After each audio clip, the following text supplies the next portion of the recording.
Kia ora everyone and welcome to another episode of Women Where It Matters. I'm Natasha Payne. And I'm Grace Thomas. This episode we are focusing on mental health as suicide and mental illness rates keep increasing throughout New Zealand. Last year, a staggering 668 Kiwis took their own lives, with another 3,500 attempts. So on Sunday, Snap Fitness and mental health charity I Am Hope joined together to create a walk for awareness. Now this not only fundraised for mental health services, but also encouraged people to just get out there and talk.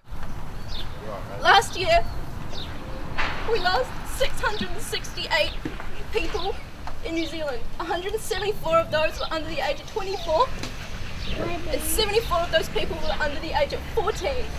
I guess the purpose of these sorts of walks are to get the people that are around those people in crisis to be more aware of those, not necessarily warning signs, but creating safe places for people to be able to reach out. So why are you here today? I'm here just to support the I Am Hope charity and cause because it's really important. I've had problems myself with mental health issues and know plenty of other people as well. I'm here to walk for I Am Hope and in representing mental health and just making people aware of what mental health is and that it's not something to be frightened of. It takes true strength to come out and be honest about it. That's the way I see it, and I've battled depression over the last year, and just talking about it just helps, and it just makes a male, I think, feel inferior. Yeah. I don't really like feeling vulnerable. Do you think this event is good to raise awareness for mental health? I think there's absolutely just the more stuff that we can do really is amazing. I think just getting out there and being able to openly talk to people is a big step for some people. So having a gathering like this, not just because they're doing it within the gym network, but opening it up to the community certainly opens those doors and those communication platforms. If you talk about something, it's gonna become less awkward to talk about the more you talk about it. So if more people speak about it and speak about it in like different places, whether it be the workplace, whether it be out in a park, whether it be, at the pub, like wherever it is, it's going to become less uncommon. So I think people that are struggling will feel a little bit more comfortable to reach out. Just open up and tell your closest friends and just, be honest. Don't try to hide anything. Stay away from too much alcohol, drugs. Just start exercising a bit more. And just don't sit in front of a TV. It's simple things like that. When you sit down and you just think too long, it just daunts. So, One thing that we must take away from all this is that when someone is in need of support, they're not looking for advice, because advice has to come from a professional. It's a matter of just being there, whether it's in silence, whether it is just a hand on a shoulder. That's the best support you can give to someone in need. We are now joined by Sue Bagshaw, who has worked in the mental health sector for 30 years. Thank you, Sue, for joining us today. Can you just give us a bit of background into what you do?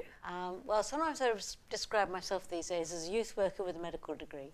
So I'm a doctor by training and I do doctoring, but with young people between 10 and 25.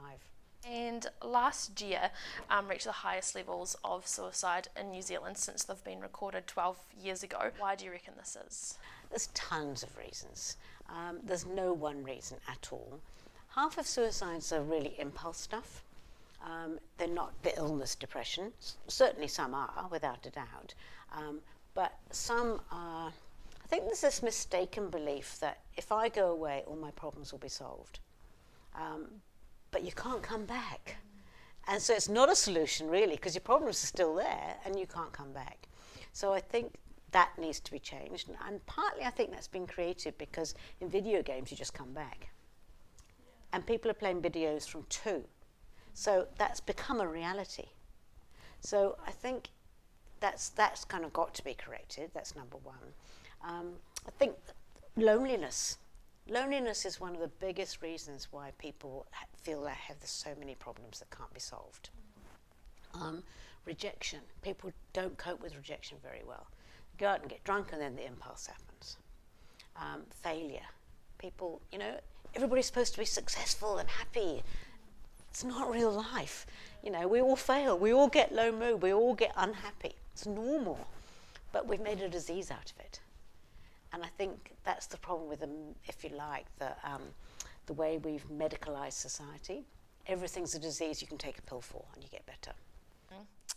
There are things that are connected to suicide and mental health and mental illness more than what people think, like you said, like child poverty and abuse in families and stuff like that. When you think about the people who do probably the worst in our society, they're people who have witnessed violence or been a victim of violence in their early years. Really hard to recover. Some people manage it, but really hard to recover, especially without any help. And when you think about that, that increases your problems. So of course suicide looks like a way out. And if we could, what's family violence about? Poverty, stress, alcohol. If we could actually decrease poverty, it would be great. So would you say that when it comes to suicide, it's not just a medical issue? Heck no. It's totally a political, social, absolutely. In fact, medical's way down on the list. Do you think that there is, people are talking about it more, but do you still think the services aren't as well as what we need them? Oh, we look, the other thing the government could do, if you like, apart from shifting taxes, is make counselling. Then we could have money to make counselling free. If we could make counselling free, that would be really helpful.